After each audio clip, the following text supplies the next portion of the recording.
Hey, you know that guy who just before the green flag keys up his mic and asks, "Anybody got a setup?" Well, this is him. This is Adam, and hey, Adam needs some help. On the other hand, this guy over here, this is Steve. Steve is a solid racer and he knows his way around the garage. Steve's problem is time. With a job and a family, he can't find enough time to build competitive setups and to race as often as he likes. But as luck would have it, Steve knows a secret. He lets the Majors Garage crew chiefs do the setup work so he can focus on the racing. At majorsgarage.com, Steve can get setups for over 60 cars on the iRacing service. So no matter what series he wants to jump into, he is covered. Somebody, anybody, really should tell Adam. See you at the garage.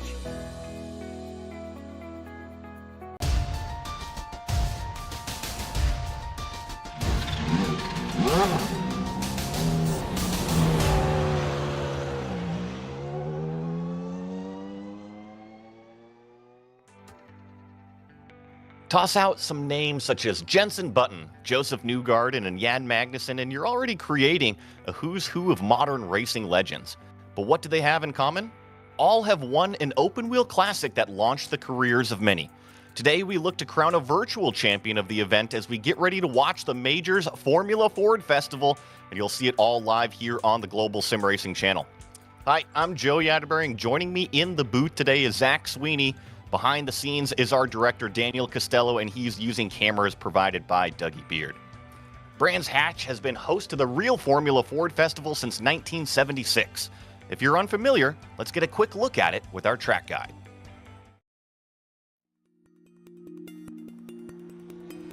Welcome to Brands Hatch.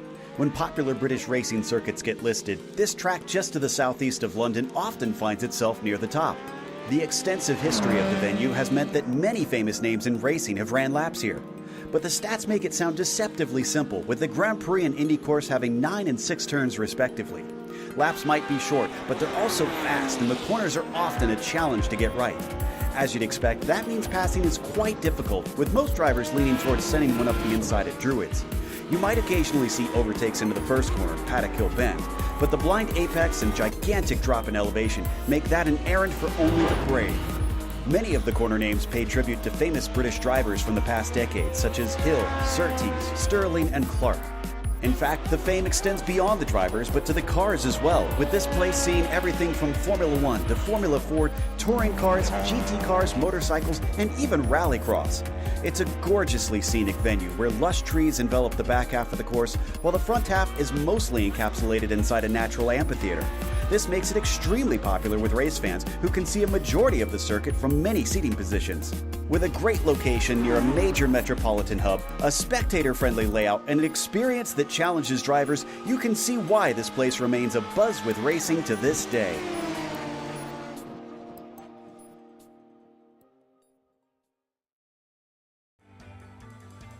Definitely a roller coaster of a circuit, but Zach, we are doing the short layout, the Indy layout here at Brands Hatch today. Yeah, we are. There you can see it, of course. It's the usual business, pretty much for the first half of the lap. Paddock Hill Bend, of course, one that is very challenging. The undulation as you rise your way up into Druids Corner. A key overtaken opportunity for today, but especially if some weather throws a spanner into the works, could be quite interesting. Down the hill back into Graham Hill Bend, where you've got to be careful of the track limits on the exit. Then instead of doing the full loop of Surtees and towards Hawthorns, what you'll do is you'll then run right, a slight kink as you run your way through Clark Curve, back on the power through onto the Brabham Straight. 6 turns, the Indy layout. It looks simple, but when you chuck some Formula Fords around it, I don't think it's going to be far from easy for these guys today. It'll be a tight and twisty one for sure. And speaking of the racing that's going to be going on, we've got the championship up as well, and all of those points that have been available and that have been handed out so far this season. Right now, it is Oscar Fredriksson of SimRace Sweden Esports leading the way, 58 points over Jesper Eriksson. Jeff Schmeier sitting there in third, only 10 points behind that second place, but look at how close fourth is right there. Garen Batten only 4 points out of it as well. Daniel Homer, Daniel Blomqvist, Lynn Kinchlow, Jason Wallet, Edward Shelley, David Baker are all drivers also involved inside the top 10 of that driver standings. But Zach, they also have a team standings to read through. Yeah, they do indeed. As you can see, SimRace Sweden, understandably, based on the volume of drivers inside the top 10, 4,005 points they have, and Fusion Gold, 537 less than that. Seems to be SimRaces Sweden's championship to lose as such. Dog Bear Bite rounds off the top 3, and keeping on the topic of bears, it's Grizzly on 1,115 ahead of Udox Gooby, the top 5. Easy Grass Yorkshire for 6th ahead of Sapphire Simsport Atlantic. Evolve Simsports Atlantic ahead of Satellite Racing, our 9th and final team, some 3,888 points behind our leaders. And yeah, in terms of teams, obviously this is my first time here for the majors. I'm going to have it a guess that SimRace Sweden are pretty good, Joey. Yes, they're doing pretty good, and like you said, just the numbers that they've got out there, they've been dominating the front of the field, so we're going to definitely be talking about them today. But another one that we're going to be mentioning is the sponsor. Make sure to check out the Majors Garage. Home of free baseline setups. Get help from any of the garage coaches 24/7. Sign up now for an awesome, affordable monthly subscription, telemetry, coaching, and more by simply clicking on our link in the description below. Also, if you use our special discount code MajorsGSRC, you'll get 10% off. Another thing that's great about the Majors is a charity represented on every single round out here, and today is the Great Ormond Street Hospital Charity, because they believe no childhood should be lost to illness. Together with supporters and fundraisers like you, they fund groundbreaking research, cutting-edge medical equipment, and building and refurbishment of child-centered facilities. Learn more about the impact you can help make for seriously ill children at the Great Ormond Street Hospital with our link in the description below. So, Zach, the next up on our list is going to be our race details that we're going to be covering out here in these Formula Fords. Race number 9 of 11, and it is a little bit convoluted on kind of the format that we're going to be seeing. Basically, we're going to have 3 heat races. Each of those heat races is going to be 12 laps each. After that, we get what's called a progression race. This is basically an LCQ, a last chance qualifier, if you will. That will also be 12 laps. That will lead into that 20-lap final, a maximum of 24 drivers. And as it is with every single event in the majors, we want the best of the best. So it is an open setup. Go ahead, tweak and tune on that car. Make sure that clay model is exactly how you need to navigate this short Brands Hatch circuit. You do have one spare car, but I don't think that's going to be an issue out here. With Formula Fords and the open wheelers, if you tangle up with somebody in only 12-lap races, you're pretty much out of it at that point. Yeah, exactly. It's difficult, and especially at a circuit like Brands Indy as well. It's not exactly the circuit that... I mean, it's a circuit that the driver can make a difference at, but because it's only 6 corners, there's only 6 opportunities for you to gain time as such. So it's going to be really difficult once you have fallen off the back of the pack to actually close it back up. And of course, these Formula Fords, anyone that's driven them in any avenue of iRacing will know that if you sneeze on them, they will probably break. So you've got to be incredibly careful, especially as we can see, a few little drops of rain to spice it up as well. You're right. If you sneeze on them, and unfortunately the weather is looking like it is sneezing on the Formula Fords right now. We do have rain on the circuit. It's been that way throughout practice. The drivers are currently in a 10-minute qualifying session.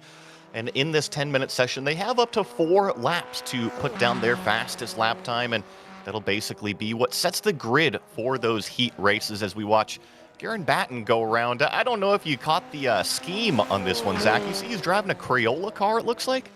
Beautiful. Let's see if he's able to draw out some good racing lines or something. I don't know. There's a pun in there somewhere. We'll find it over the day. But yeah, with it being wet and stuff, you'll notice that the drivers will just go out there and do consecutive laps. 4 laps of Brands Indy is probably what we're looking at, about a minute and 45 or 2 minutes and a half ish, roughly. So not very long and very easy to make mistakes. So you've got to get into a rhythm very quickly. And this is where we could see quite a bit of shake-ups. I think track position could be quite important, particularly with quite a few drivers taking to each of the grids in the heats. So you're going to need to nail that lap, and you've not got very long to do it. And rain in iRacing in what is a very pointy Formula Ford, it's very easy to gain a lot of time. It's equally easy to lose a lot of it as well. Just as you said that on my screen, I was watching Melvin Atkinson, who's currently in the top 5. He spun it around all by himself. So just to what Zach was saying, it can be a little bit of a twitchy car, especially on the deceleration, the brake zones. You've got to match those revs perfectly. Got to make sure those rear wheels are open so that way it turns nicely into the corner, and then you basically lock up that differential on the way out and hopefully power through it. But we're going to be talking about the rain throughout today, the different lines that are going to be taking. That's kind of a little bit different than the traditional racing line, if you will. The one good part here at Brands Hatch in these Formula Fords, it's almost like this car and track combination was made for each other, and the rain shouldn't affect their grip levels too much in terms of where they can actually race. Yeah, that's what I've always loved about Formula Fords. I've got to be honest, they are one of my favourite cars on the service, purely because of their raceability. Not driven them in the rain yet, interestingly enough, but touching on what you say about searching for the grip available, you just saw there at Schmeier, braking in the middle of the track for Graham Hill Bend, and that's pretty much to try and stay off all that slippery stuff and staying a million miles away from the apex, all of that standing water on the curbs, and that's what you're doing. You're searching for the grip available, particularly in qualifying, trying to find where the car will actually turn in, where you can get late on the brakes as well, because it is going to change. Rubber gets slippery, grip changes, and racing lines are here and everywhere, and I think that's what's going to make for quite an interesting race, is where are you going to be able to find that grip versus the other people to actually run side by side. How can you brake later? Because typically in the wet weather, if you're slightly offline, good luck, mate, is the bottom line of it. But Formula Fords, they've got enough grip available, and hopefully we'll see some decent sends. Typically, when we talk about Formula cars, we think about high downforce, big wings, and just so much grip. But you're right, the Formula Fords are completely opposite. They're all mechanical grip-based. So, yeah, the rain might scare some drivers, but trust me, it does not scare these cars at all on this track. Now, we do still have 3 minutes left as we watch Matt Gelder go for a little bit of a spin there in turn number 1. hold the brake before you get to that tire wall. But I was just going to mention that most of the drivers have already completed their 4 laps. It looks like Oscar Fredriksson will be your pole sitter with Jesper Eriksson up there in P2. You were talking about the teams and how much that SimRace Sweden Esports Pro has just kind of been dominating the top of the board there in the team standings. Well, guess what? Fredriksson and Eriksson are 2 of their drivers. Yeah, and that's probably why they've got nearly, what is it, nearly or over, I think it's nearly 500 points lead over those in P2, and they are the class of the field. I mean, half a tenth separating them. They're close in terms of each other, and they've got nearly a quarter of a second back to Raskovics in 3rd place in that 3-2-3 machine. Behind that, it's actually really close. You've got a tenth of a second covering a good 5 drivers back to 7th place of Ackerson. So it just goes to show that they've got that little extra edge over everyone else, at least in terms of qualifying. We'll see what the situation is going to be in the race, particularly if it stays wet, because qualifying is one thing. Finding that rhythm and going faultless for 12 laps is something entirely different. Zach, while we still have 2 minutes left here, we were chatting before we went live, and you said you were doing a bunch of real-world commentating over there. When's the last time you've been out to Brands Hatch? Do you know what? I haven't been to Brands. I'd love to. I've driven past it on the way to a karting circuit in the UK called Lid. But I've not been to Brands. I know. It's one I've got to tick off in 2025. Go on. Sorry to put you on the spot there. I thought you had been to Brands Hatch because I know that you're over there in that neck of the woods. We were talking about doing so much of this real-world commentary before we went live on the stream. So I'm so happy to have you here in the commentary booth with us. Daniel, obviously, from a completely different continent as well. It's really taken this global SimRacing name to a whole new level.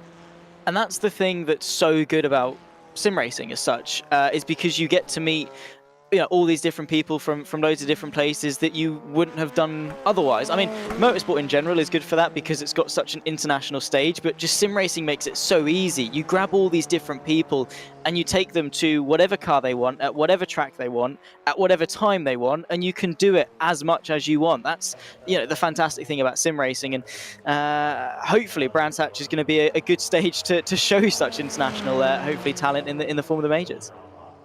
I think so. I think that Brands Hatch always shows up. It's always one of my favorites to even go and do laps around there. And, I'm going to show my age a little bit over here. I used to love watching British touring cars and those Volvo wagons and Vauxhalls and everything go and battle it out here at Brands Hatch. So that was me back in middle school watching all of that stuff. So it is cool to see it on iRacing, and kind of to your point, it's beautiful to be able to recreate anything anywhere in the world, no matter where you are in your basement, in your sim rig. You still get to go out and enjoy Formula Fords in the rain at Brands Hatch as we wrap up qualifying here.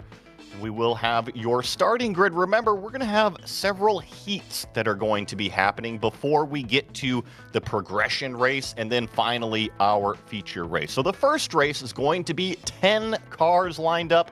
Oscar Fredriksson in the number 9 will be your pole sitter. Garen Batten lined up next to him in the number 61 in 2nd place. Melvin Ackerson 3rd. Daniel Blomqvist in 4th, with Sam Watley in 5th. Hakan Schutt in 6th. Lynn Kinchlow 7th. Tom Dreiling 8th. Matt Gelder 9th. And Rob Courtney is going to be rounding out your 10 cars. And remember, folks, 5 of these 10 are what are advancing automatically to that feature race. Yeah, so they'll get themselves a first-class ticket straight to the top.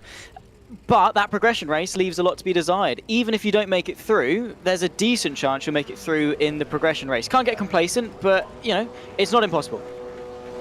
Revs are up, and Barney waves the green flag, albeit his reactions are a little late. Fredriksson and Batten get away nicely, as well as Ackerson. Those top 3, not a whole lot of wheel spin side by side for what is 4th place going through turn number 1. Avoid that puddle. You see one of the cars go straight through it, but it is all Fredriksson out front, and I think it's Ackerson and Batten still arguing side by side for what is 2nd. Yeah, into Graham Hill Bend, of course, you can see the Crayola on the inside. That's going to be Melvin Atkinson trying to go the long way around, gets a heap of understeer, just didn't quite get the turning grip that he wanted, tries to accelerate his way towards Surtees. That's, of course, then the 16 of Sam Watley trying to get himself involved as they run their way through Surtees for the first time towards Clark Curve, but a dominant lead so far from Fredrickson out front, and Batten doing a great job as to promote himself in a second place. It echoes what you were saying about that gap in qualifying, how good Fredrickson was, but check out Daniel Blomqvist on the inside of Sam Watley, and the Brands Hatch front straight is curved, especially the front half of it and the back half of it, so there is a shorter distance around, almost contact there between Gelder and Watley, and now Gelder goes spinning off into the gravel. Yeah, I think he collected Watley with him as well. You can see the 44, actually, that's Kincheloe who's been involved. So an unfortunate passenger there for the 44, gets himself back going again. And we were talking about it in qualifying as to just how easy it is for things to go wrong and how difficult it is for you to make up that ground back up. Their chances of a top 5 are slipping further and further away this early on in the race. How much can they do to recover? And that's the highlight point, right? Is all you got to do is be in 5th place. You don't want to be in 6th place. Sure, winning it, yeah, that's great, but you just got to be in the top 5 to guarantee your advancement into that feature round. So honestly, I expect Fredrickson, Batten, Schutt, Atkinson, Blomqvist to kind of play nice right here, but that is the exact opposite of what Atkinson is trying to do. He's setting up a pass on the 101 right here. He's going to try to get to the inside of what is turn number 2. You see Schutt kind of going defensive right in the middle of the road, really squeezing Atkinson down to the inside. Now he's going to put the power down, but it's going to be on the wrong side of the road coming up here. Yeah, exactly. It's quite difficult actually because of the limited grip available and the difference in lines. You know, one line has got a lot of grip, the other line's not so much. This is a bit of a risk though from Melvin Atkinson to go to the inside of Surtees. The long way round, of course, for the 101, just tucking in at the shot, and Blomqvist now getting involved. It's a 4-car train, and you can see there Sam Watley outside of that cut-off zone sees 3 cars in front of him, all of whom are battling. He's licking his lips because all he sees is opportunity. And I really thought that they were going to play nice because they had that 1-second gap, but maybe it's the 101 of Håkan Schutt that just doesn't quite have the pace or the confidence to keep the apex speed up, because next up on the list is Daniel Blomqvist looking to the inside, the same area as last lap, but once again, Håkan just kind of covers the middle of the road, closes the door on entry to turn number 2. We head down the hill, but what this has done is it's drawn Sam Watley directly to the back end of him. Yeah, it has indeed. This is what happened to Lynn Kincheloe. This is back with Gelder at Paddock Hill Bend, and you can see in front, I mean, not being funny, not even Spider-Man is reacting to that in enough time, and he's got powers that help it, and then it was an extra little jump up as well. With it being wet, and there's more issues as soon as we cut back to the live action. That's Daniel Blomqvist and the 101 of Håkan Schutt that have gone around going into Clark. Yeah, that was, I went back and looked at it. It was the 20 of Daniel trying to get to the inside of the 101 and unfortunately made contact with his left rear, and they both got spun around. But what that does is now Sam Watley is up into 4th. Tom Dreiling is in 5th place. This is going to be that replay, so watch the inside car. The black and yellow car just can't get it stopped at the apex. Slides a little bit wide. You see Håkan also have a big wiggle there at entry, so those 2 cars were definitely racing, but you got to still be able to make the pass cleanly.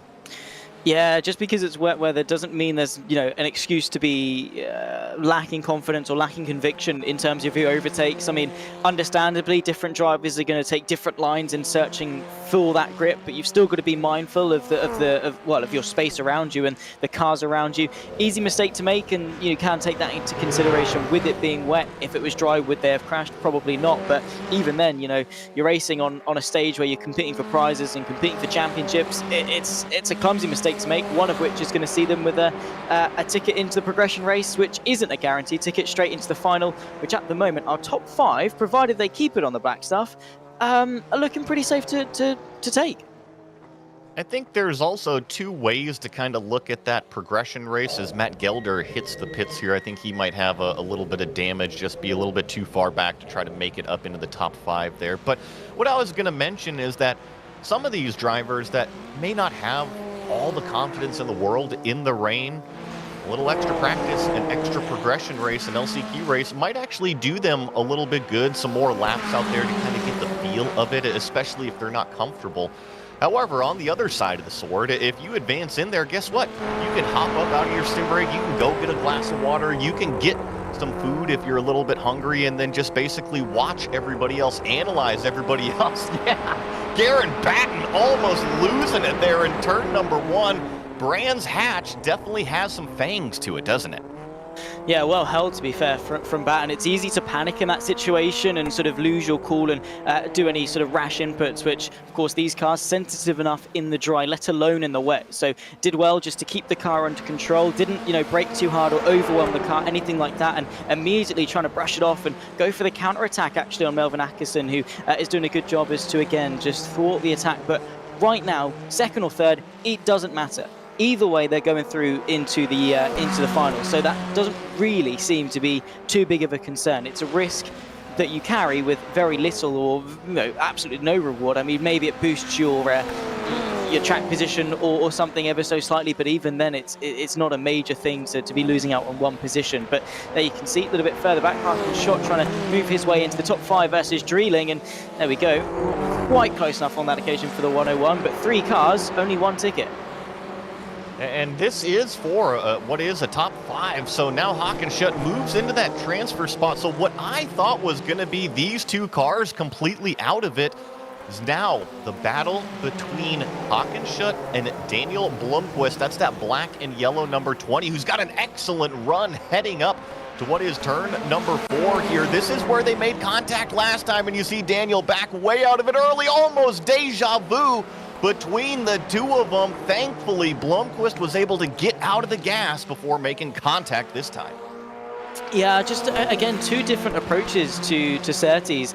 You saw their Hawkenschut go the long way round, avoid that standing water on the inside and try and stay away from the rubber on the apex, whereas Melvin Ackerson, oh blimey, he's millions of miles away from the apex. I think he maybe touched the barrier as well. Either way, he drops down to 4th, thankfully still inside the top 5 cutoff zone, but still not great for the confidence. And this is where you're talking about track experience and time on track. Things like that can be avoided with a couple of extra laps, and all it was braking ever so slightly too late, trying to turn in maybe ever so slightly too late on the dirty part of the track, and the car just wasn't having any of it.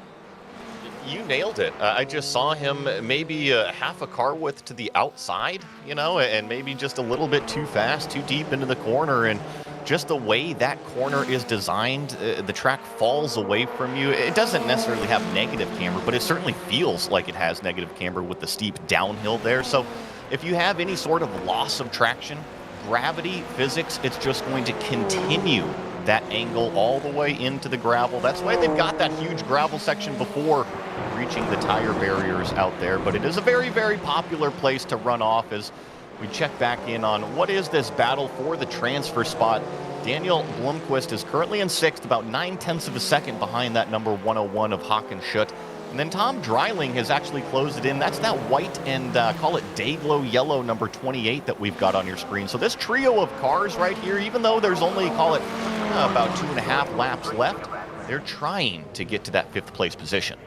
Yeah, they are indeed. But in fairness, I mean, there are arguments to be made to purposefully miss out on it. I mean, it's a risk because you're not guaranteed to find your way through in the progression race. 4 people will have their day cut short because of it.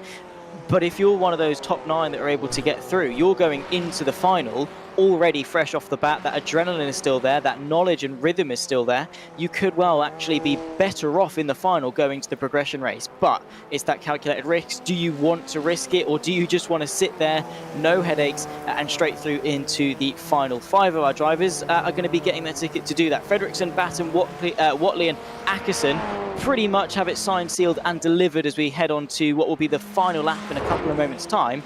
Whereas Hawkenschut and Daniel Blomqvist firmly unguaranteed. But where do you get the move done? He's tried and he's failed on a couple of occasions. It seems that Schott has just got the answers. It's going to have to be a last lap pass because our leader has already collected the white flag, and now the number 9 as well as the 20, the 101, they are crossing the start-finish line, seeing 1 lap to go to get into that final transfer position, but nothing has stopped this man right here. Oscar Fredrickson has had nothing but raindrops out the visor.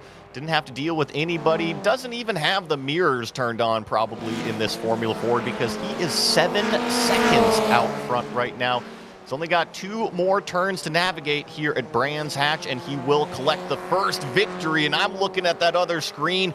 Daniel Blomqvist just made contact as Oscar Fredrickson sees Barney wave that checkered flag. Our first winner of the day is the number 9 car. Very nicely done. Really well driven, and again 8 seconds in 12 laps of Brands Indy is incredibly impressive. Garen Batten comes home to take 2nd place and sees that checkered flag, then Watley, then Ackerson in quick succession, and there you can see nose to tail. It's huck and shot from Dan Blomqvist. Not enough in the end for the 20 to take it, but he will take his ticket to the progression race, and probably we will see him in the finals. A driver of his speed I don't really see going home, but we've got 2 more heats to decide it. Nothing can be taken away from Oscar Fredrickson, though, in that number 9. Speaking of, the official results from heat number 1 was Fredrickson, Garen Batten, Sam Watley, Melvin Atkinson, and Håkan Schutt. Those are the top 5 drivers that are going to be automatically advancing. Daniel Blomqvist, Tom Dreiling, Lynn Kinchlow, Rob Courtney, and Matt Gelder are all going to be looking forward to that progression race and try to make their way into that final feature of what will be a little bit longer than 12 laps out there. But what's going to happen right now is we're going to get the second heat lined up.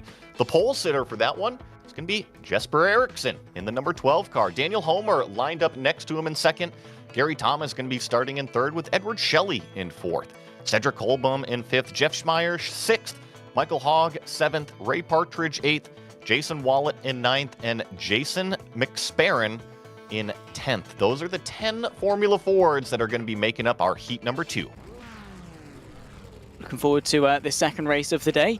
Hopefully it's going to be just as interesting as the first, and set the stage for hopefully again more racing for heat 3 into the progression, then of course into the finals. Still overcast. Does that mean the rain stopped? You know, I still see rain going down on the droplets on my iRacing section. There it is right there. And I'm also pulling up the weather tab over here. I don't think that the rain is going to stop at all, but one thing is the lights are on, the revs are up, and just patiently waiting for the button to be pressed, and we'll have a green flag launch out on the racetrack. It is our leader, Eriksson, a little bit slow to get away, so it's that outside lane of Daniel Homer. He's going to challenge up along there, but 3rd place runs straight into the back of Homer. I believe that was Gary Thomas, and both cars are in the gravel. Now that is not the way you want to kickstart your heat. It's all been building up to that, the tension, the anticipation, just for it to be dropped in the first lap. But we saw in race 1 with Schott and of course Blomqvist, that it can absolutely be recovered, especially if 2 more people drop it almost immediately after. They're back to the pit lane. Oh, don't do that. That is a single-digit IQ rejoin if I've ever seen it from Cedric Comblon. You gotta rejoin at a parallel, not a perpendicular. That's the key to it. But you saw Edward Shelley as well as Cedric Holbom involved in a second accident. That was at the exit of turn number 2. It broke Edward Shelley's suspension. So right now, it is Eriksson with a 3-second lead after 1 lap. Jeff Schmeier has a lot of company in his mirrors, including Michael Hogg and Jason Wallet.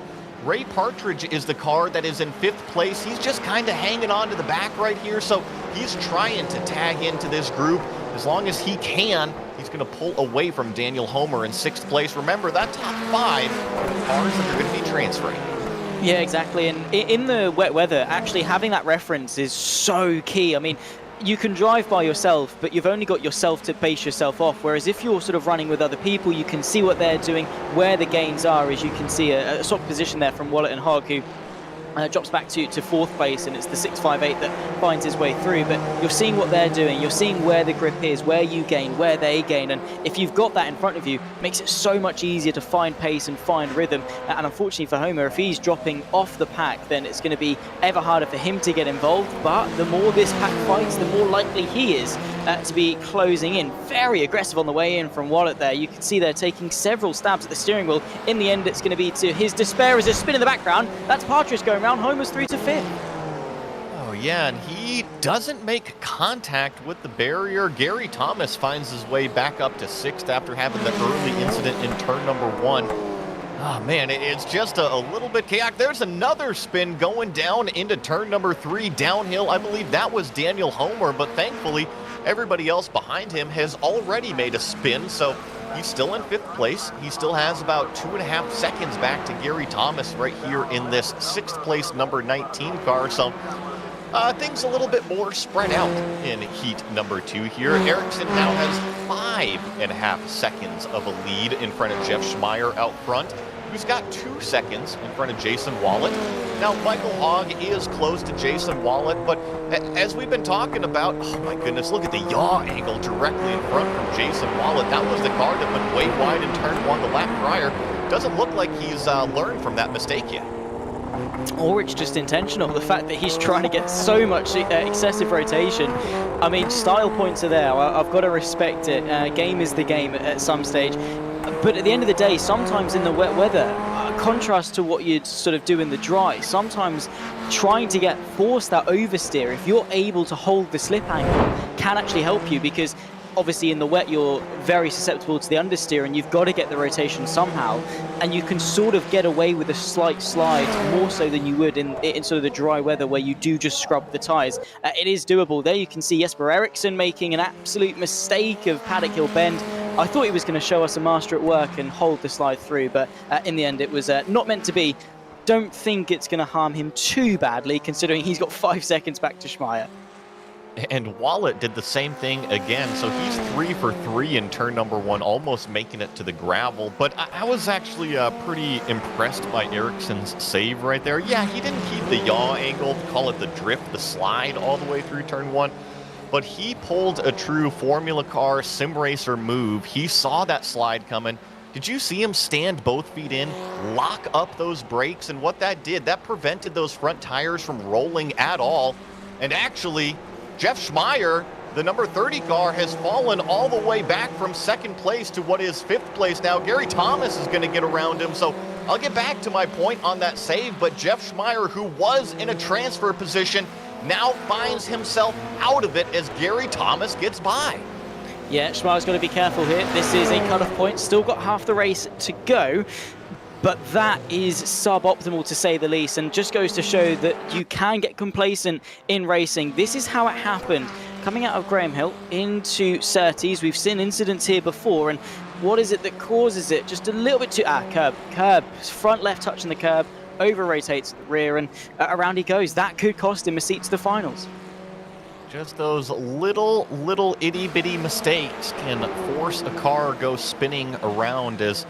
You see Daniel Homer take a look inside of Michael Hogg here. So getting back to my point on that save, when our leader Ericsson was way deep into turn 1, he totally pulled a sim racer move, locked up the front brakes. That prevented any steering, any more yaw angle, as we see Daniel Homer get around Michael Hogg, taking the inside line here at the front straightaway at Brands Hatch. And then you see immediately Hogg just try to get some clean air. But this turn 1, I think, is the biggest doozy corner so far that we've seen in both heats. Yeah, it's a difficult one, Paddock Hill, and understandably so. As you say, it's downhill, blind apex, and obviously as you go in, actually, the front straight dips down in the middle, then rises up towards Paddock Hill. As you go into the braking and turning zone, it actually then levels out and dips back down again, which again makes it a little bit more tricky to see where you're braking. The compression and the forces on the car are always slightly an imbalance. So again, especially in pointy cars like the Formula Ford, where trail braking is so key, as Gary Thomas, unfortunately, a little bit slow going into cut curve. I don't think it's too big of a problem, but trail braking is so key. Keeping the weight pitched on the front nose while also still trying to keep some of that load on the rear end is so crucial. Side by side between Wallet and Homer, though. Homer being very brave to the outside of turn number 1. Let's see if he's able to make that one stick. Beautiful stuff from SimRace Sweden. I think we finally found the kryptonite to keep Jason Wallet off the outside of turn number 1. Simply put another car out there. He can't go through another car. He was able to keep it on the inside of the track, did lose that 2nd position to Daniel Homer, and Now, Michael Hogg is also kind of the caboose on this trio right here. They've got 2.5 seconds on Jeff Schmeier, and what I thought was going to be a little bit more of a calm heat number 2 after the first couple laps with everything so spread out has actually been a story of mistake after mistake after mistake out here. It hasn't just been one driver, one car. It's been several drivers.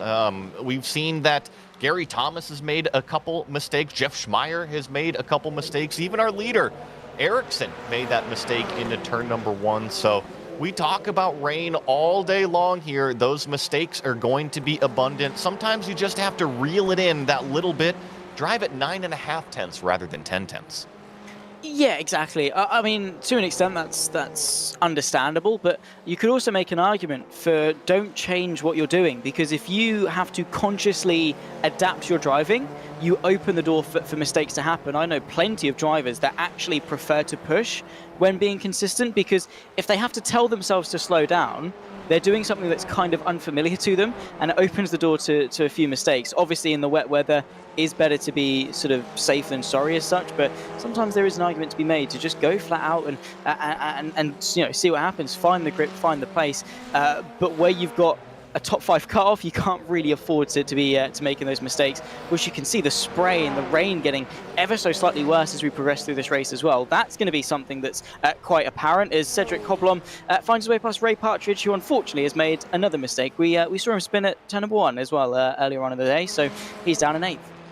Yeah, I think that one was the downhill turn number 3 where the big compression is that he went off. And I got to agree with you, Zach. I think that if you tell a driver to change what they're doing, you're inviting a variable into the equation, right? And just as I say that, Jason Wallet was on the curbs.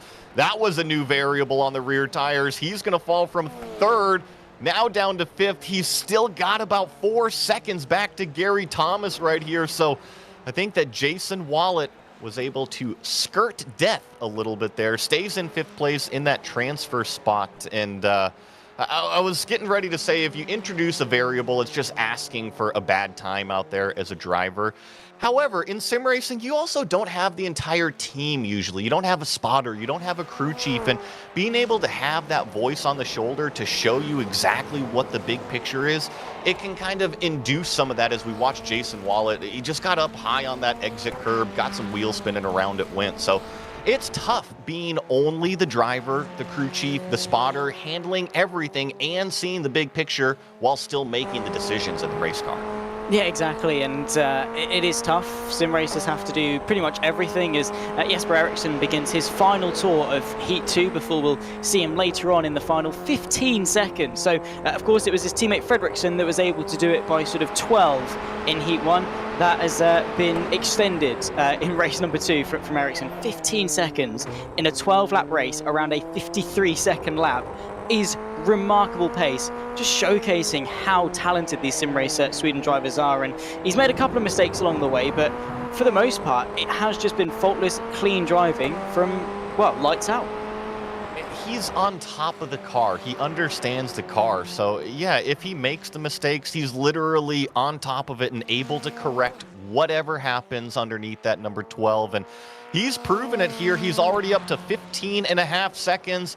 Barney waves the checkered flag for yet another SimRace Sweden esports pro driver. This time it's Eriksson claiming the 2nd win of the day. I think I see Ray Partridge spun around again out there on the racetrack. Daniel Homer looks like he'll come across in 2nd place. No, it's Michael Hogg, who is in a transfer spot.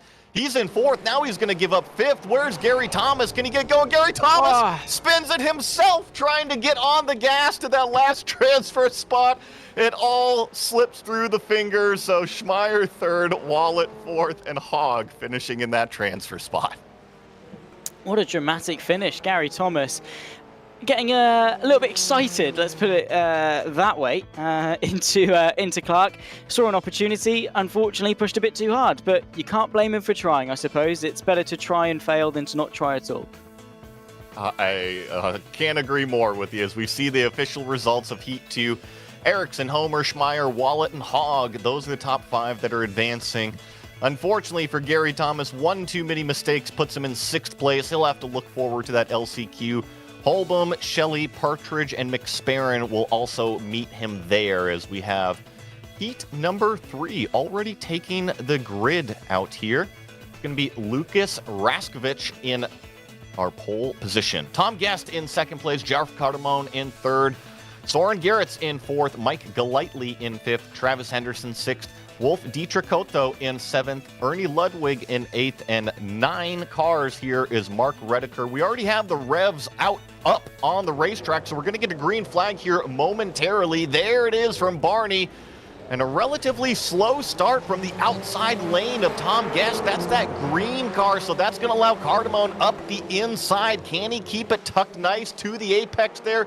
You see Garrett's try to take a look as well, a little bit side by side further back, and now Cardamone looks like he's going to be forced to the outside. There goes Tom Guest back up into second place.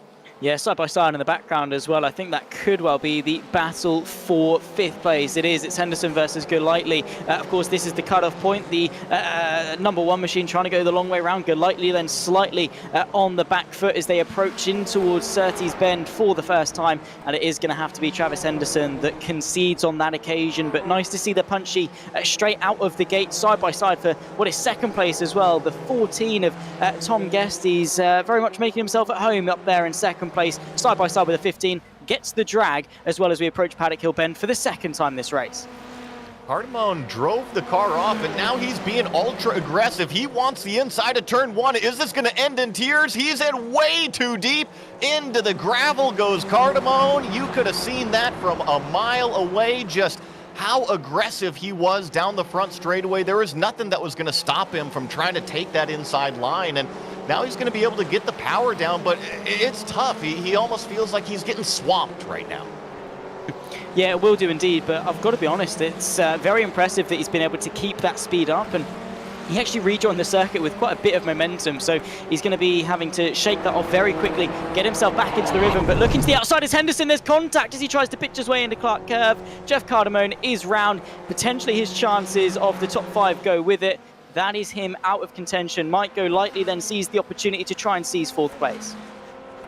Just a little bit of posturing down that short chute back straightaway, and we saw Jeff Cardamone end up on the bad side of it, off on the side of the road. So right now, after call it a couple laps, it's Lucas out front, Tom Guest, Soren Gerrits, Mike Golightly, and Travis Henderson. Those are the top 5, and just like we saw in heat number 2, these top 5 have created a little bit of a breakaway. Now Henderson is right on the back of Golightly, but both of these cars are already transferring in, so it really is just up to how far up do you want to start in that feature race. You got to remember, the better you finish here in these heats, the further forward you're going to be in the feature. Yeah, and of course you want to do yourself as many favors as possible and try and get yourself on the best foot possible, but at the end of the day it's a calculated risk. A couple of places in the feature, is it worth potentially not being in it at all? That's the thing that these drivers have got to weigh up in their head. But Travis Henderson, he sees a high percentage chance yield move. He goes to the inside of Paddock Hill Bend. It is very risky. In fact, actually takes a little bit of the curb on the inside, but the up and under is there. Mike Golightly gets the up and under, gets the drive up the hill towards Druids Bend. We've seen the inside work for plenty of people, but the outside equally can work as well. It's Travis Henderson that gets the power down and keeps 4th place after a pretty courageous move to the inside of turn 1. Oh, Golightly almost into the gearbox there of Henderson, going down into the compression of what is turn number 3. I like what you had said about turn number 2, the inside line versus the outside line. I really do feel like you can hang on the outside there at turn number 2 as long as you can keep the rolling speed up, right? If you just kind of fall flat on your face on the outside, the shorter distance, the inside line will prevail. However, if you can keep the rolling speed up and get the power down coming out of turn number 2, it actually feeds you onto the inside line going downhill into turn number 3. So I'm actually pretty surprised we haven't seen more side by side, as actually Travis Henderson spins out of 4th place in turn number 1. Yeah, that's going to be costly. Is it actually? Because there goes Ludwig. He's through, and that's Henderson from a golden ticket through, now out of the cutoff point. He's got over half the race to still recover. This is where he needs to just shake it off, get back into that headspace, look at the cards he's got dealt. He sees his transfer spot right in front of him, All he's got to do is brush it off, execute, and get back in front. He's got the pace to do it, but if he lets emotion take over, if he gets too rash and frustrated, it can very easily spiral. It's not just one spin, but many. Here's the opportunity right here. He's going to try to take a look because Ludwig got all crossed up there in that, call it 4 to 5 complex as he was just 2 wheels off into the grass and then slid back on. So Henderson's going to use the draft. Now look to the outside as Ludwig was right in the middle of the road. I like this move into turn number 1 as long as Ernie doesn't take it in too deep. Let's see if both of them encounter the puddle on the outside. Ernie's 2 wheels in the gravel and almost contact on corner exit. Looks like Travis Henderson is finally going to get that pass done after setting it up for what seemed like a few corners. Yeah, he saw the opportunity as soon as Ludwig ran wide going into the sort of the first part of Clark Curve, turn 5, and then just obviously saw the opportunity to try and go to the outside, got the power down, and was then able to seal the deal from there. I've got to say I'm impressed from Ludwig to go that steamy into turn number 1. He's made the exact same mistake. That is a liberal view on track limits. He's found a little bit of a shortcut through at turn 5, and that's going to put Cardamone onto his gearbox and see the black number 15 machine power his way to the outside. And well, Ludwig, he's probably going to be overtaken in the exact same way 2 laps in a row if he keeps this up.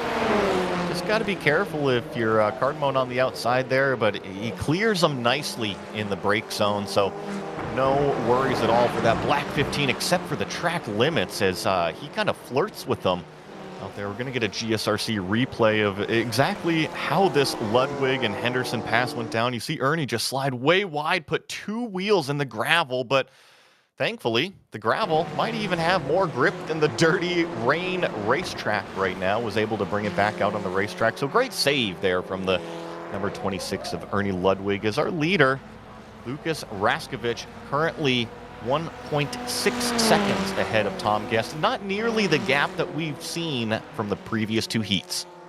Yeah, absolutely not. I was literally just about to touch on the fact that Raskovich is potentially under pressure from losing this race victory, at the very least relative to what we've seen for race 1 and race 2. So fast lap coming from Cardamone. That's, to be honest, unsurprising. The pace that he's shown all race long is quite decent, and he's had 2 offs, but he's actually within a second of finding his way back inside the top 5. But Henderson, who's had some issues himself, probably doesn't really want to give it up. I like having you in the commentary booth. You're on the same page as me, because I saw Cardamone basically jump onto the back as soon as Travis Henderson now spins it off of the racetrack. Remember what we saw from Jason Wallet at the end of heat number 2? Well, Travis Henderson just made that exact same mistake. You see that exit curve on turn number 3. It's very inviting, and in the dry, you can run all over it, but even in, call it 110, 120 horsepower machines, you can create wheel spin on those slippery surfaces. Probably the first thing you notice about the Formula Fords is where is rear wing, which obviously means there's not a lot of load going onto that rear of the car, obviously. And Michael Lightly, sorry to interrupt you. Michael Lightly had a problem in turn number 1, and so Jeff Cardamone almost made impact with him, but he finds himself up into 4th place. Oh, well, still inside the inside the cut-off point for both of them, which is the good thing. But might have to go lightly for the rest of this race, is to preserve his place inside the cut-off zone. And again, it's into turn number 1. See what happens here. That almost looked like maybe a downshift gone wrong. Now, he was on the very outside of the racetrack where it's dirty. There's not a lot of grip. We've talked about how it's downhill. So there's a lot of factors going into that one, but that one almost seemed like it snapped more than slid out from under. Yeah, it was a very sudden thing. My initial thought was, obviously he went beyond that white line going in, maybe slight bit less of grip on that left-hand side that sort of maybe prevented him from turning in. But you're right, these cars, they've only got 4 gears, which means that the gear ratios and things are very sensitive. And like you said in qualifying, if you don't rev match properly, as you downshift and as the clutch re-engages the drivetrain, those rear tyres are very susceptible to stepping out, especially in the wet weather when there's not a lot of traction available. And going back to what I was saying earlier in regards to the lack of a rear wing, there's a lack of rear load, which very much keeps while they are rear-wheel drive and they are slightly underpowered, traction is still quite a big issue. So you have to be careful, you have to be really sensitive with the throttle, especially if there's a slippery curb or a slippery surface or a dirty bit of the track. Everything compiles into making that rear end incredibly light, and you've got to be careful not to snap, because when there's limited traction available, it goes both ways. It means it's very difficult to counter steer and save the slide as well. I was always taught, even in the entry-level stuff, driving back in my Spec Miata days, that loose is fast, right? The car has to be able to turn, and kind of the best way to describe what Zach is saying is we watch Tom Guest close it in on our leader, but we're coming up to 1 lap to go here, so I think Lucas is going to be able to hang on to it here for another, call it 6 turns. But the best way to describe these cars and kind of how twitchy, how loose they are, is that if you could actually stand in the middle of turn number 1 and put your hand on the back wheel of that thing and push laterally, that should be enough force to make the car all of a sudden start to slide, right? That's how on edge these drivers are driving every single corner, making sure that yaw angle is right at that limit, and just one little push over that limit will send them into a big old slide, maybe even a spin. But that's what makes a car fast. You got to be able to turn, and loose is fast out there because all of a sudden the car is able to turn. And Lucas Raskovich certainly understands how to drive this Formula Ford in the rain. He's held off a good Tom Guest now for 12 laps. He sees Barney with the checkered flag. The heat number 3 winner goes to the yellow 323, Lucas Raskovich. Nicely done, well driven, the closest winning margin of any. So Tom Guest giving him a good run all the way to the line. What could have been if he hadn't been held up at the start of the race with his battle with Cardamone, who himself comes home in 4th place. It's Mike Golightly that will then round off our 5 drivers that get their reservation into the final, which we'll see in a few moments' time. But again, a good race, a lot of things learned as well for these drivers. I'm sure the others were maybe looking at that and learning a thing or two. But interesting to note that the gap at the front, when it's close, can be quite anticipation. Lucas Raskovich winning in that number 323 for heat number 3. All kind of conveniently worked out there. Tom Guest finishing in 2nd. Soren Getz, Cardamone, Golightly. Those are the top 5 advancing into the feature. Ludwig, Henderson, Dietrich Otto, and Redeker are all going to be featured in this, what is called a progression race, an LCQ, a consolation, whatever you want to call it. This is the last chance to qualify for that feature race. Daniel Blomqvist will be your pole sitter. Gary Thomas in 2nd. Ernie Ludwig in 3rd. Tom Dreiling 4th. Cedric Holbom in 5th. Travis Henderson 6th.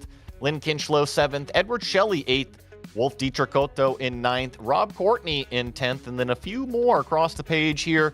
Ray Partridge in 11th, Mark Redeker starting 12th, Matt Gelder in 13th, and Jason McSparron here in 14th. The big difference that I'm seeing here, Zach, is that instead of 9 cars last heat, looks like we got 13 on the track this time. Yeah, which means 4 of them are getting their day cut short. Blomqvist was very close. Gary Thomas was very close at the end as well. So this should be a good heat. The top 9 get their ticket into the finals. The bottom 4, well, they end their day. The revs are on. Just waiting for Barney to wave that green flag. He's got late reactions, but the drivers do not. The number 20 gets off nicely there, and you see the 19 up alongside. A little bit busier further back, but down into turn number 1. Knock on wood over here. This is the most calm it's been.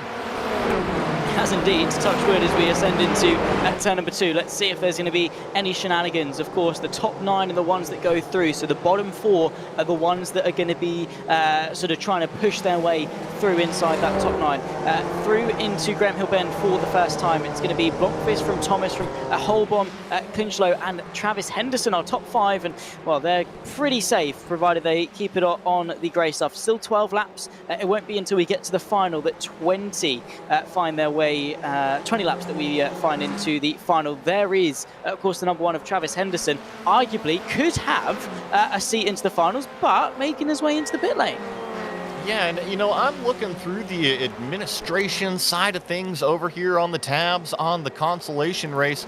It looks like all 14 of these drivers, well, I see 13 on the track currently, are going to be advancing into that feature race. So there's not going to be any days ended early like what we had thought with the eliminations, not finishing in the top 5, having to force yourself into the consolation race.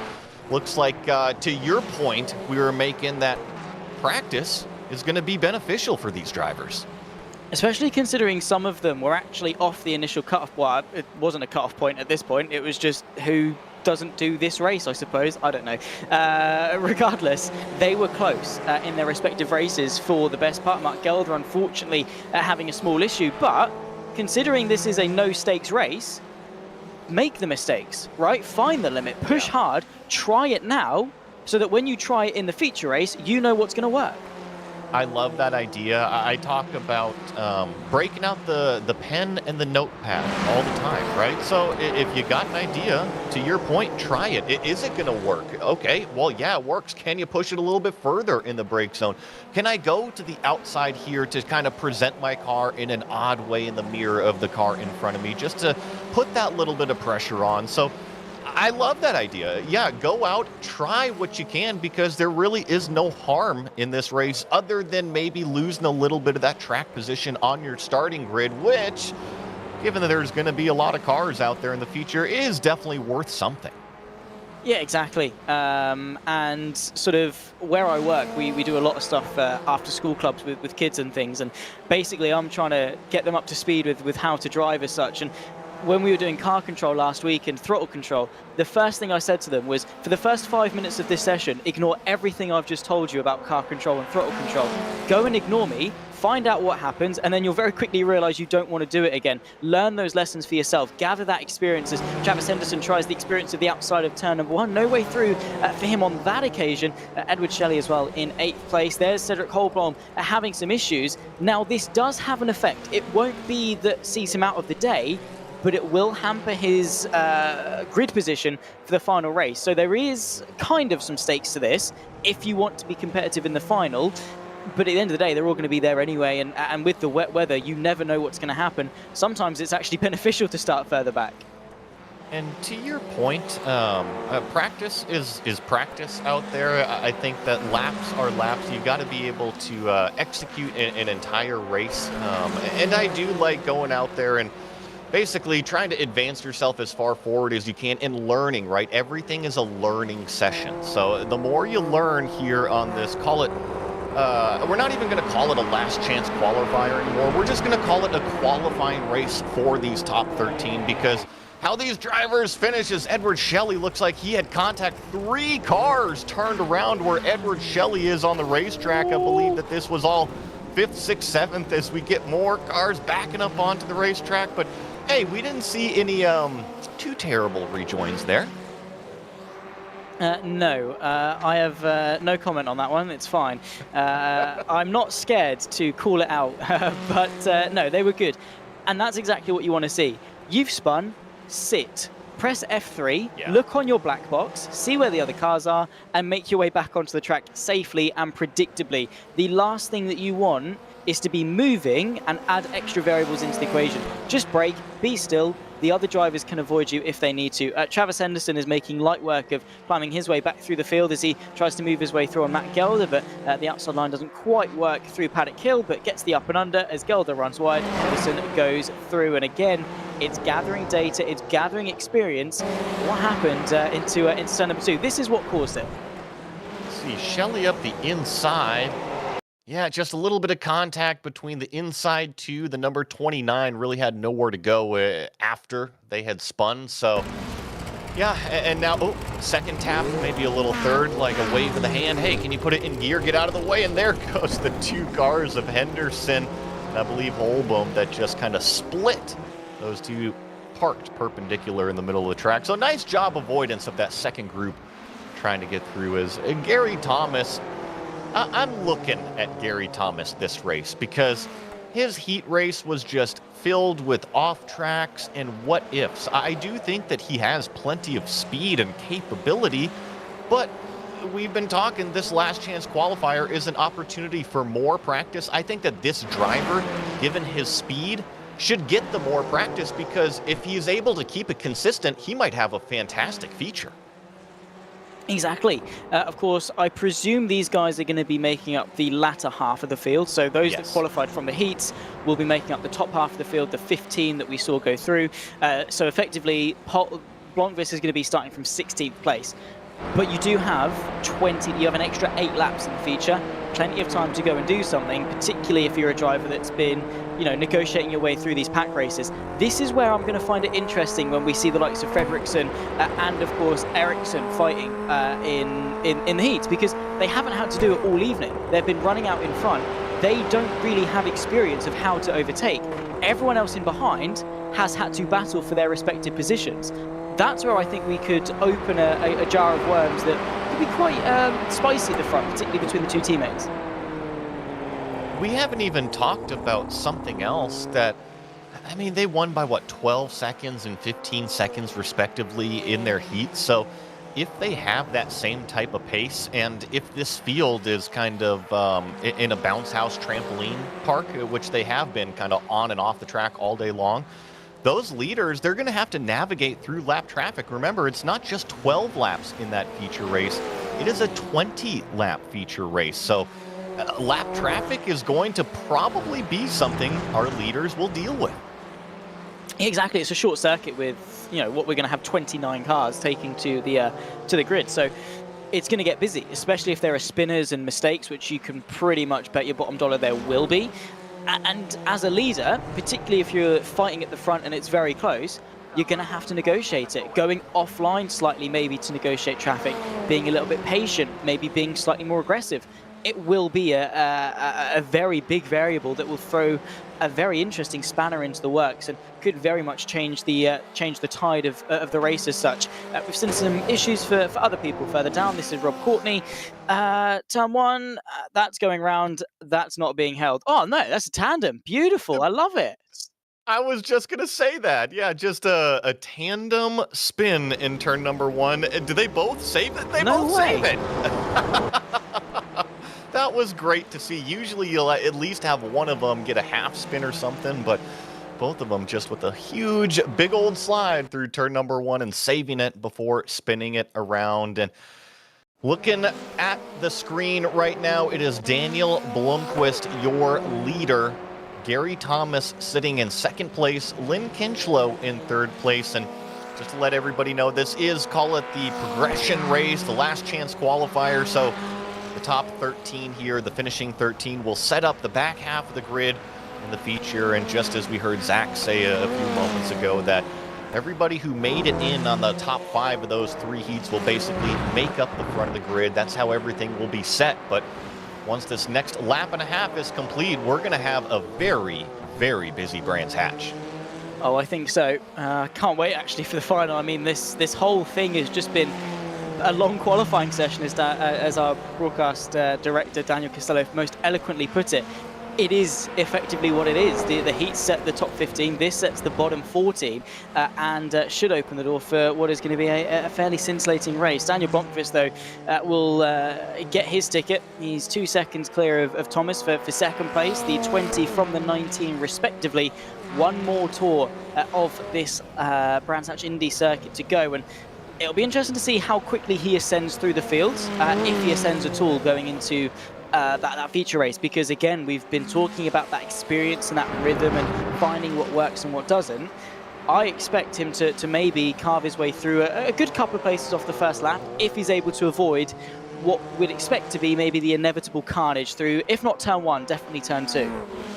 I think that there's surprisingly a lot of pace in this group of drivers, as our leader only has about half a lap remaining, because I'm referencing our qualifying times, and our fastest lap times in this heat kind of put us right smack in the middle of the grid. So I think couple it with the rain, all 25 plus cars being out there, it is going to be a very busy feature. But Daniel Blomqvist sees the checkered flag first here at the progression race. he'll advance his way into the feature and be at the start of the back half of the field. Call it as Gary Thomas finishes up in second place. Lynn Kinchlow will be on the podium here in this last chance qualifier, as everybody else will basically be coming through, collecting that checkered flag, collecting those notes, right? Everything that you learned, all of those new things that you tried here in this race. Time to put them into action for the feature. Your official results are Daniel Blomqvist finishing on top, Gary Thomas second, Lynn Kinchlow third, Cedric Holbom fourth, Tom Dreiling fifth, Travis Henderson in sixth, with Matt Gelder finishing in seventh, Ray Partridge in eighth, Edward Shelley ninth, Wolf Dietrich-Otto in 10th, Ernie Ludwig, Mark Redeker, and Rob Courtney were the final three cars there to finish up the race. And I do see that we've got just kind of a slight little break here with a warm-up session. So I bet you what's going to be happening is race admin, race control is going to be making sure all of those drivers are collected up here in this 5-minute warm-up session, because the likes of some of them that participated in Heat 1 have kind of been absent. They haven't been doing any practice. I wonder how rusty they are and how much they're going to take advantage of these few minutes.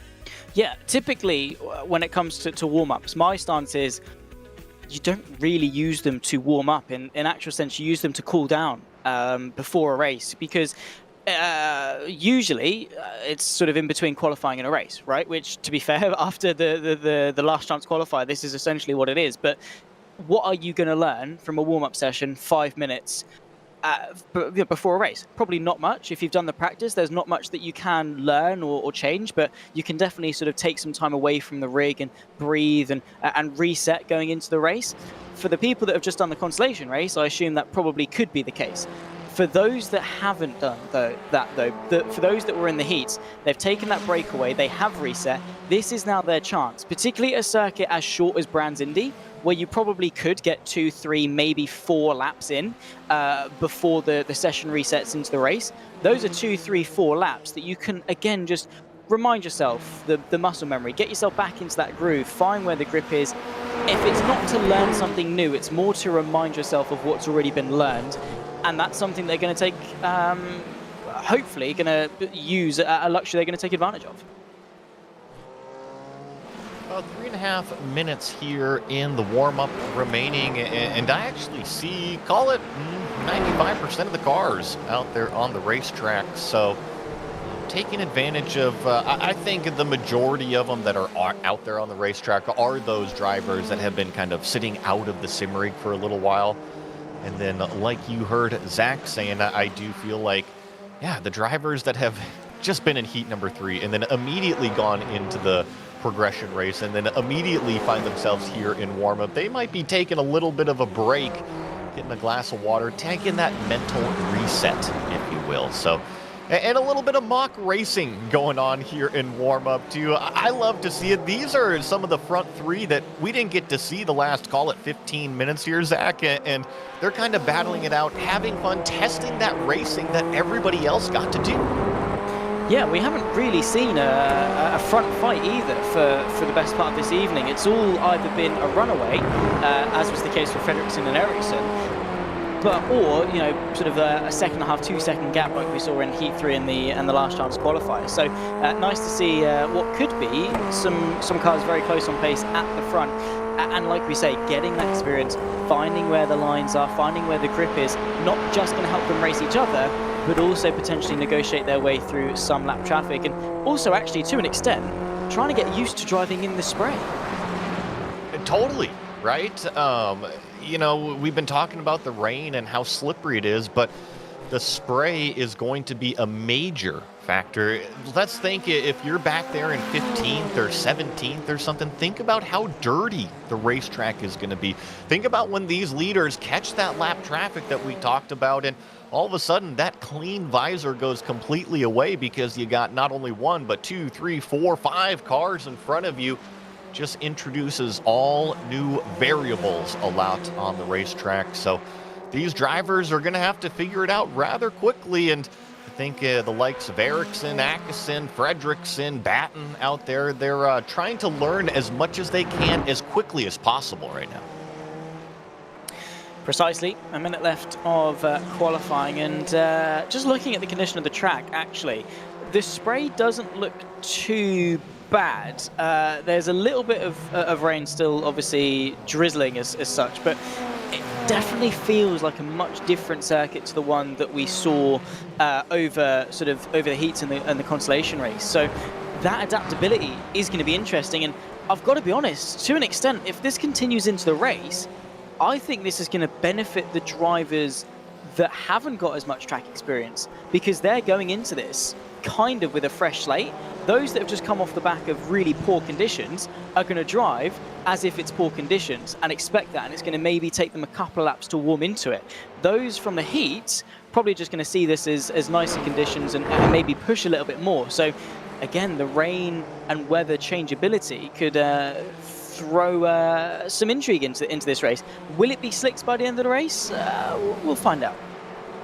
Well, that's what I'm kind of wondering, is that I'm looking at the radar right now as warm-up has officially ended, and I don't see any more rain on the forecast, so it is definitely drying up. We have our starting grid that will be rolling around here momentarily as Barney has officially collected the drivers and they are strapping into their race cars versus their practice cars. Make sure you got all the fuel in there and everything that you need. It is the number 9 car of Oscar Fredriksson, your pole sitter, lined up next to teammate Jesper Eriksson in second, Lucas Raskovich in third, Garen Batten fourth, Daniel Homer fifth, Tom Guest in sixth, Sam Watley in seventh, Jeff Schmeier eighth, Soren Garretts in ninth, Melvin Atkinson in 10th there, Zach. Yeah, behind that, you've got the likes of Jason Wallet, Jeff Cardamone. It's basically going everyone that finished first, then second, then third, then fourth, then fifth. So you've got Harkin Shot from Michael Hogg, Mike Go Lightly in 15th. Then comes our consolation drivers, Daniel Blomqvist, who won that round off row 8, from Gary Thomas, Lynn Kinchelow, Cedric Holblom, and Tom Dreeling to round off the top 10 rows.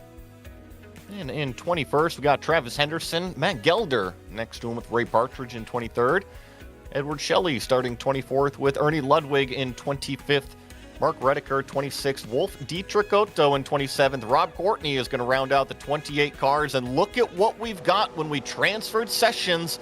A much more dry racetrack. A green flag is in the air. We've got 28 Formula Fords attacking Brands Hatch here in the Major Series, down into turn number 1, side by side for what is third place. That's between Batten, Raskovich, and now I even think I see Daniel Homer trying to insert himself up into the middle, 3 wide in turn number 2. Yeah, these guys getting very punchy off the get-go, but seems to be tidy at the front. The two SimRace Sweden cars of Fredriksson and Eriksson seem to be getting away quite well.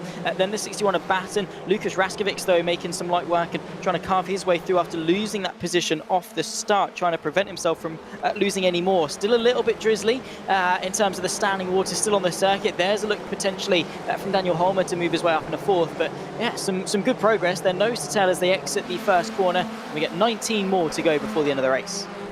Knock on wood over here, folks. We have all 28 cars in one pack completing lap number 1. Look at how busy the front straightaway is at Brands Hatch with all of these Formula Fords kicking up all of the spray, but no more rain that I see on the forecast, so that weather is going to be changing the track, and here we go. Up front, Fredriksson versus Eriksson. These two teammates have already gapped it out 1.3 seconds, and Eriksson, who started second, now finds himself in the lead. Yeah, it seems that lack of experience of racing is not put them on the back foot one bit. They're straight at it, straight away, learning from each other, and in fact, actually still pulling away from the field. It's always a slippery slope, quite literally, in these conditions when you're battling too hard too early, but it seems that it's a calculated risk that is working for them. Jeff Cardamone, who we saw very punchy in his respective heat, was able to slice his way through in 4th place for what was heat number 3, and then they're side by side into turn number 1 as well. Very slidey from Soren Garretts. That's going to see him susceptible as they run up towards Druids. Oh my goodness, cars are just taking advantage of every piece of grip that they find on the racetrack. And you had made the comment in that LCQ I wonder if we're going to see Daniel Blomqvist move up. He's currently our biggest mover. Daniel's already gone up +5 positions from where he started this feature race, as it is incredibly busy. Melvin Atkinson trying to hold off. It's Garrett's. Now Watley is that purple car, third in line with the yellow side pods there. He's trying to tuck underneath, but it's Cardamone, like you said, who was very aggressive in his heat race. Now finds himself directly on the back of Watley. Goes to the inside here, the shortest distance along the front straightaway. Late braking move into turn number 1. Big old wiggle. Almost contact. Looks like Cardamone now does make contact, and they're both off into the dirt. Got to be careful about sliding across, and there's another big impact. And that is why your first instinct when you spin is to press the brake pedal. If you know you're at that point of no return, you just have to stop the car, stop it from being unpredictable, and that is firmly going to see him. You can see the front left just not playing ball at all. Let's immediately take a look as to what happened at some point in the field. This is Travis Henderson finding his way through on the 19, or well, very aggressively finding it, and then finding his way upside down, taking a quick trip to Australia. I think that's the first car we've seen upside down, and then has a trampoline, maybe some moon bounce shoes as a roll hoop right there, was bouncing around. But up front, I can tell you that Fredriksson versus Ericsson, I think, is going to be the battle of the race. It's still only about 0.2 of seconds separating our leaders, but really, where do you look? Because the battle for what is third is, 5 cars deep right here, even all the way back to Garrett's, who's just kind of the caboose on the back end of Atkinson right here. And then you've got another group, but look at these two up front. They are running literally nose to tail faster than anybody else by at least a half a second. Yeah, and the rain is just one of those conditions where it does separate the good from the great, and these two certainly are great. Of course, Fredriksson is going to be looking to go to the left-hand side. There's a car exiting pit lane they've got to be careful of. I think that is Cardamone. That's going to drift Fredriksson wide onto the dirty part of the circuit, but the exit could be there. I don't think so. That is a long shot if he wants to send the move on the inside there. And yeah, the 15 of Cardamone, this is what happened to him into turn 1. This was earlier in the race, and we're just wide, and then I personally, Cardamone slid out into the other car on the outside, and then you heard Zach say you have to be predictable when you spin both feet in, meaning the clutch and the brake, so that way you hold the same trajectory of your line, your sliding line across the track. You're predictable for others to avoid. There is a lot going on there in turn number 1. I'm not going to fault him 100% completely. It's always a learning experience. Yeah, it is, and that's hopefully a mistake he's not going to want to replicate. Fredriksson once again looking to the outside of a SimRace Sweden teammate of Ericsson, who was able to tip him for the biggest winning margin this evening thus far. To the outside, though, goes Fredriksson, 1/4 of a second back, though, as they run their way through Druids. Then it's the up and under, and he's going to try and set it up for not 2 times, but maybe even 3 times, particularly if Ericsson runs wide onto that curb, gets a bit of poor traction. Exactly that. Fredriksson now has a look to the lead. And you saw Ericsson even kind of crowd his teammate down to the inside there. He realized he had made that mistake, and now another up and under. These teammates have no team orders whatsoever. I just think, hey, don't take each other out, but they are fighting for the lead up front. 2.5 seconds separates them versus Garen Batten in third place. So once again, next to each other, entering turn number 1, Ericsson takes the advantage on the inside line. Is the number 9 of Fredriksson, Hank Tough out here. We're dealing with more lap traffic now. This is a peculiar situation because you want to give the lap traffic more room than what you need to, because you're not familiar with how they actually race. Yeah, exactly. And you've got to be careful. We'll take another look back as to what happened. This is Cedric Holblom going into turn number 1. He just runs himself a little bit wide. This is what the crash was caused. And I mean, understand, as a driver, you're always looking ahead to be proactive in those scenarios and limit the reaction time that you've got to have. But even then, in conditions like this, when you're running side by side with another car, there is only so much that you can do. Sure, he could have gone left, but he couldn't because there was a car there. And the stopping distance, he's still going to make contact or be hit from behind himself. And that is just that tricky situation. And considering he's maybe got half a second at most to react to that, you can understand why there was contact in the end. It's always easy to be the armchair quarterback and dissect everything afterwards and say, woulda, shoulda, coulda, why didn't you avoid it? But yeah, things do happen very, very fast in person, and it is all about the decision making that makes the race car driver. Did you avoid? Did you hold the brakes? There's always multiple sides to the story, as Garrett's back here still locked in this battle. Daniel Homer now up into what is 7th place. He's actually fallen down a couple from where he started, so he's been just kind of locked in that top 5 battle as what's happening up front continues to rage on, and I think that they have found out that, call it 2.5, 3 seconds between themselves and 3rd place. They can fight like this and maintain that gap, so it is okay. Yeah, it is. They're getting away with it. And obviously if they crash or whatever, that's whatever, but it can happen. But in terms of their actual pace, they're not losing time. They're not bringing more people into the equation. And even if it was the case, I think they would be sort of smart enough to know, let's pause, let's get away, and then let's do that again in a couple of laps time. Because even as teammates, the priority is going to be the team's win. You do not want to be that guy that prevents SimRace Sweden from winning. Because from a team's perspective, one, you know, Ericsson, Fredriksson don't really care who wins, provided one of them does. But very easily, if they crash or slow each other down, it's then going to be bad points. And then that's not SimRace Sweden, which is then when the team would maybe have an issue with it.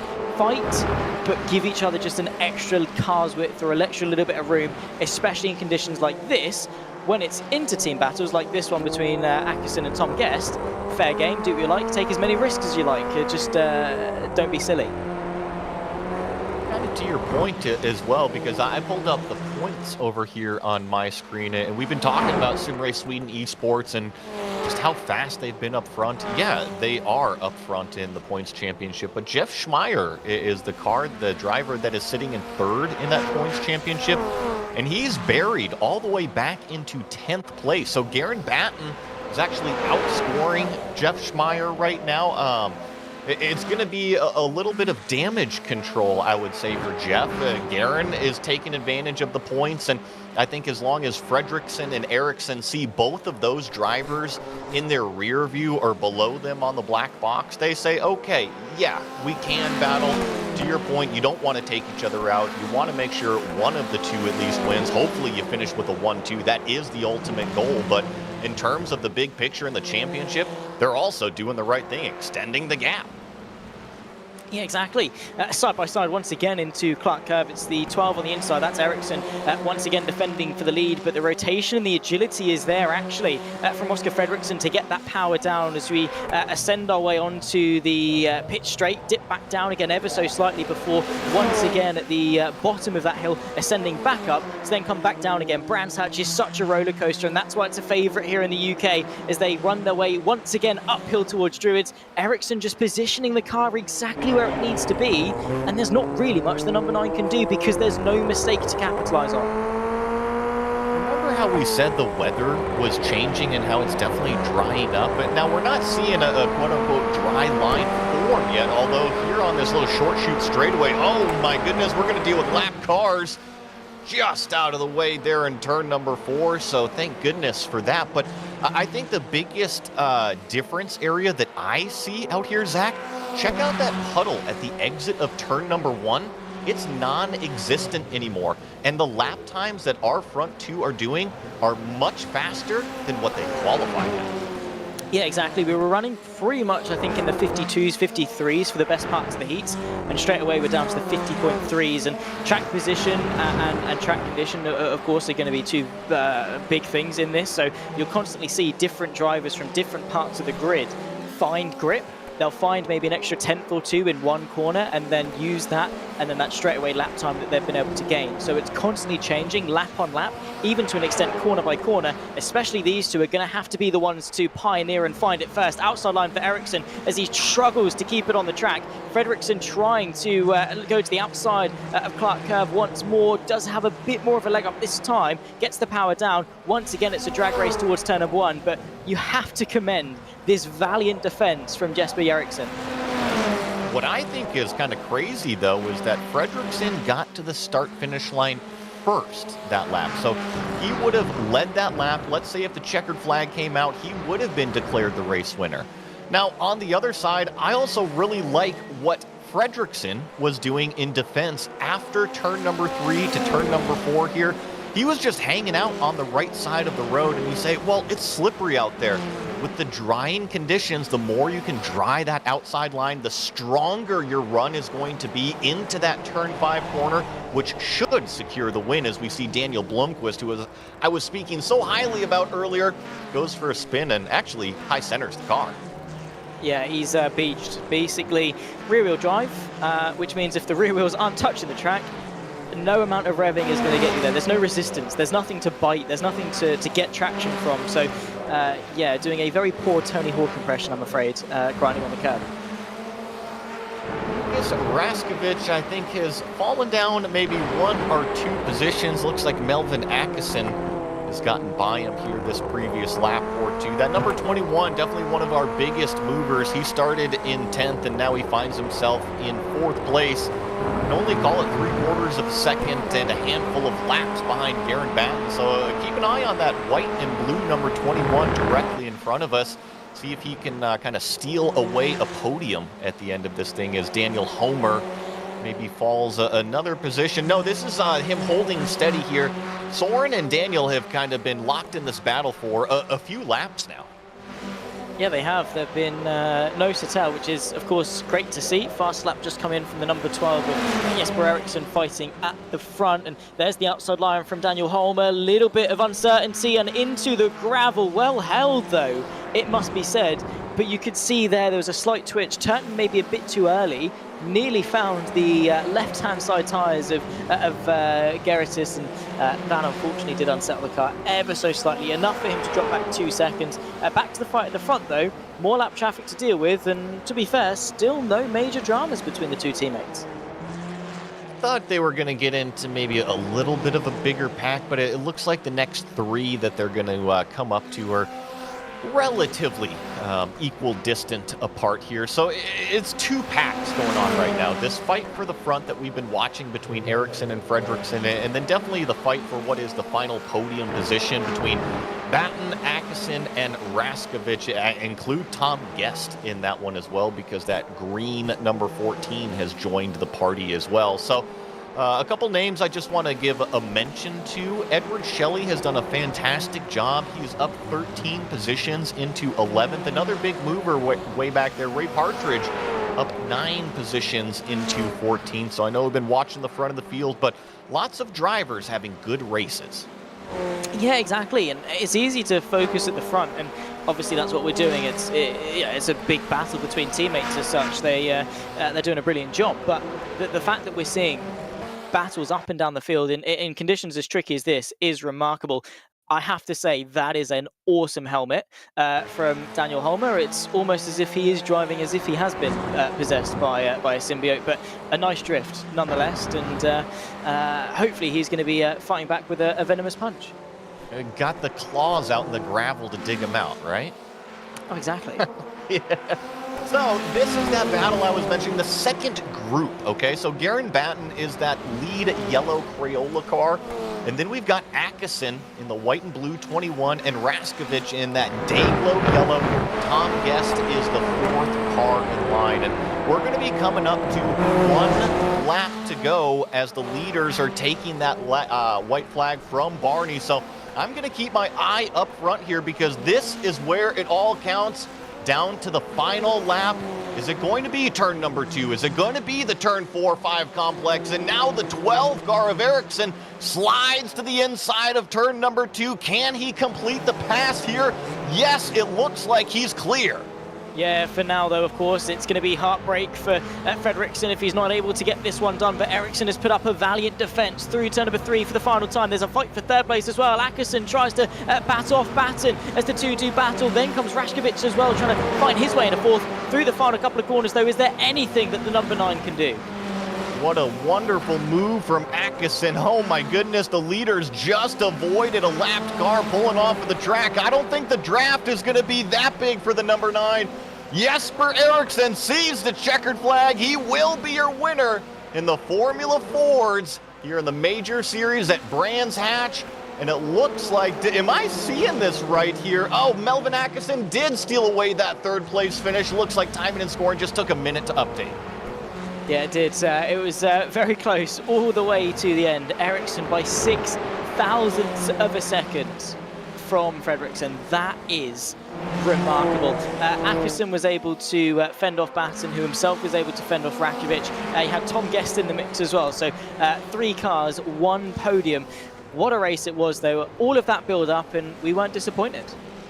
I loved it. I loved seeing 28 Formula Fords in the rain at Brands Hatch. Not just Brands Hatch, but the short Brands Hatch. Call it the Indy circuit out here. It fit these cars perfectly, and these front 2 between Ericsson and Fredriksson just kind of dominated the day. And when we talk about points, Oscar Fredriksson came in with the lead, but it was his teammate of Ericsson taking the most amount of points today. As we get our official results, the number 12, Jesper Ericsson on top, Oscar Fredriksson, his teammate, finishing in second place.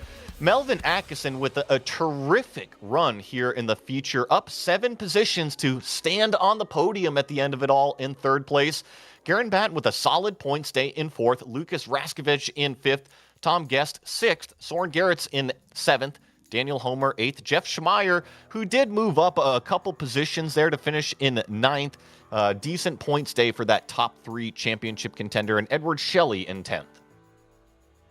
And that Harkin shot just outside of the top 10 from Michael Hogg, Sam Watley from Lincoln Schlote. Then comes Mike Go Lightly, who managed to qualify quite well inside the top 5. He stayed 15th from Ray Partridge, Ernie Ludwig, Tom Drayling, Gary Thomas, and Jason Waller, who 20th place, not representative of his pace this evening.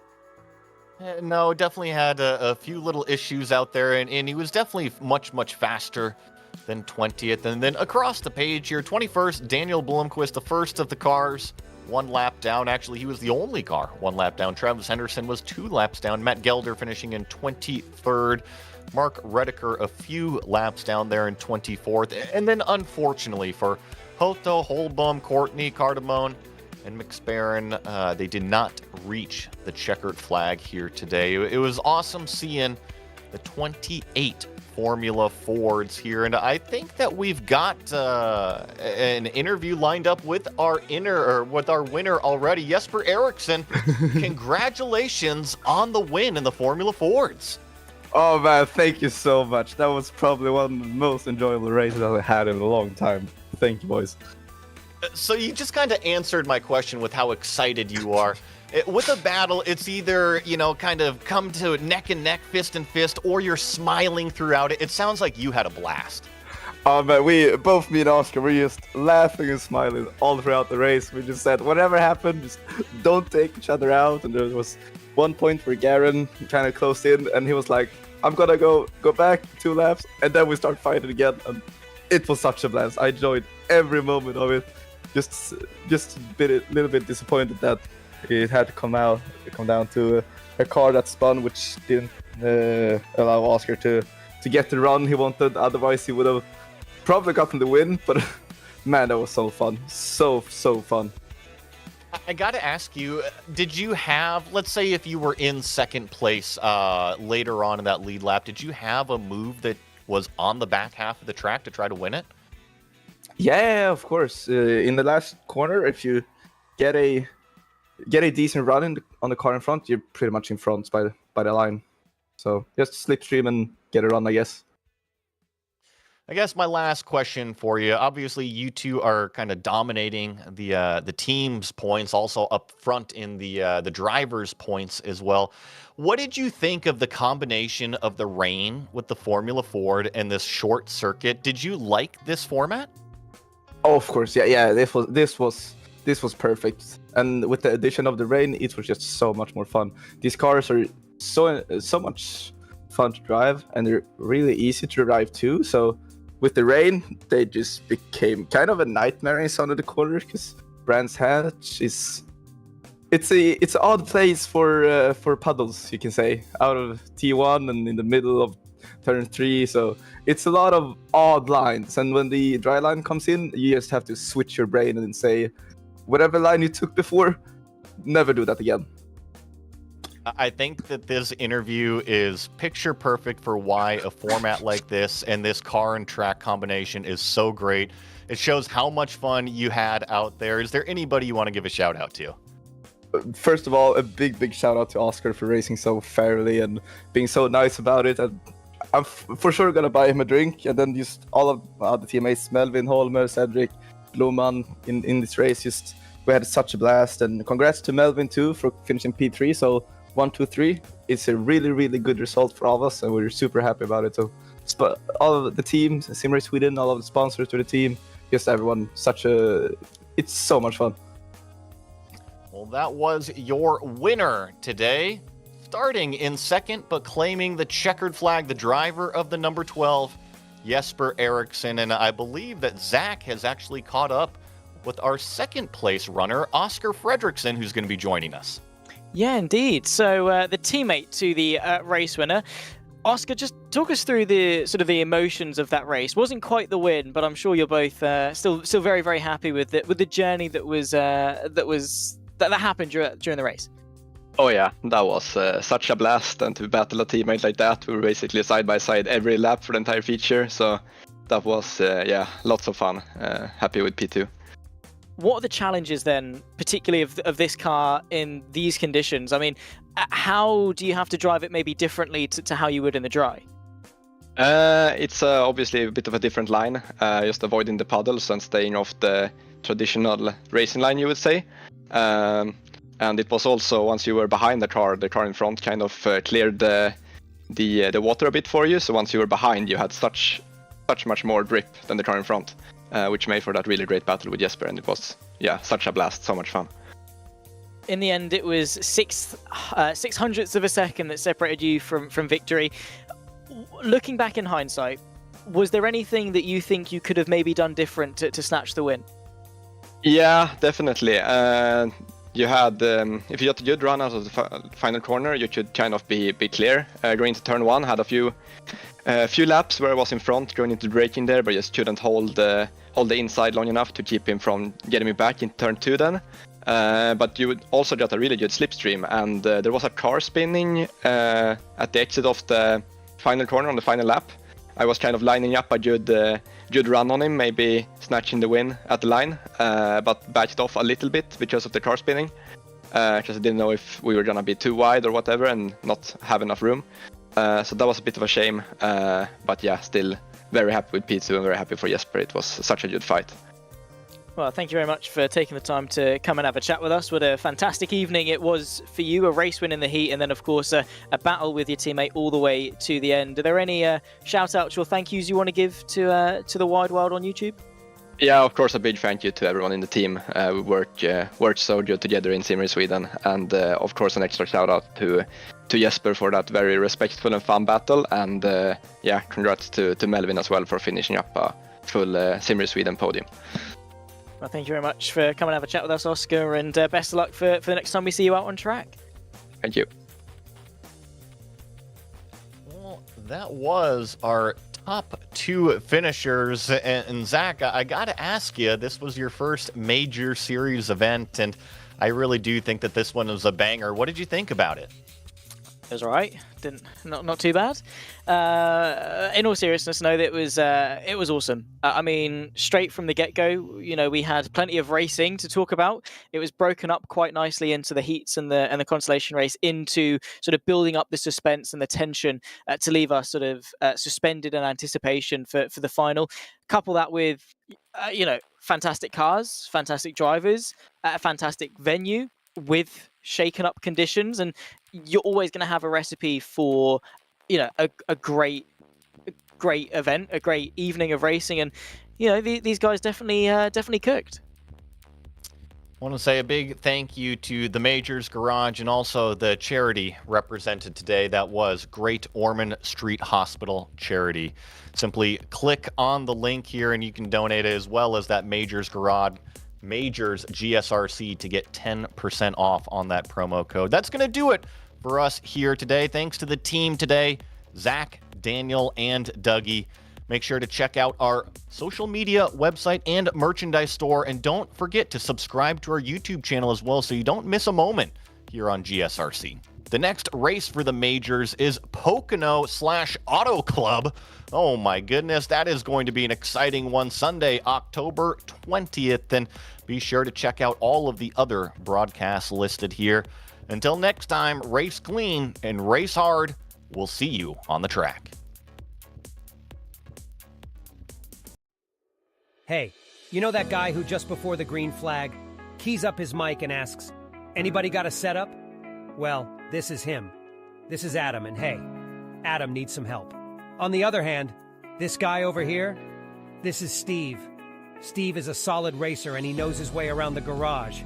Steve's problem is time.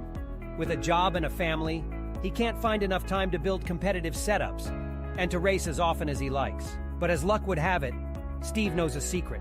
He lets the Majors Garage crew chiefs do the setup work so he can focus on the racing. At majorsgarage.com, Steve can get setups for over 60 cars on the iRacing service. So no matter what series he wants to jump into, he is covered. Somebody, anybody, really should tell Adam. See you at the garage.